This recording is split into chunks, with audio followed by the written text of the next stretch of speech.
এক ভদ্রলোক তার নতুন গাড়ি পরিষ্কার করছিলেন। তখন তার 6 বছরের মেয়ে এসে ছোট্ট পাথর দিয়ে গাড়ির গ্লাসে দাগ দিল। লোকটি তা দেখতে পেয়ে রাগের মাথায় মেয়ের হাতে আঘাত করলো। এতে মেয়ের হাতে প্রচন্ড রকম জখম হলো। অবশেষে মেয়েকে হাসপাতালে নিয়ে যাওয়ার পর ডাক্তার বললেন, আপনার মেয়ের হাতে একাধিক ফ্র্যাকচার হয়েছে।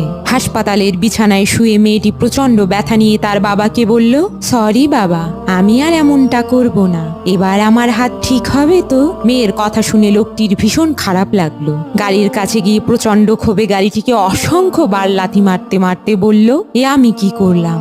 সামান্য গাড়ির জন্য মেয়েকে কত নিঠুর ভাবে আঘাত করলাম। লোকটি কাঁদতে কাঁদতে মাটিতে বসে পড়লেন। হঠাৎ তার চোখ যায় মেয়েটি যেখানে আঁচড় কেটেছিল সেখানে খুব সুন্দরভাবে লেখা ছিল, বাবা, আমি তোমাকে খুব ভালোবাসি। বন্ধুরা, ক্রোধ এবং ভালোবাসা দুটোই সীমাহীন। তাই রাগের মাথায় এমন কিছু করবেন না যাতে পরবর্তীতে পস্তাতে হয়।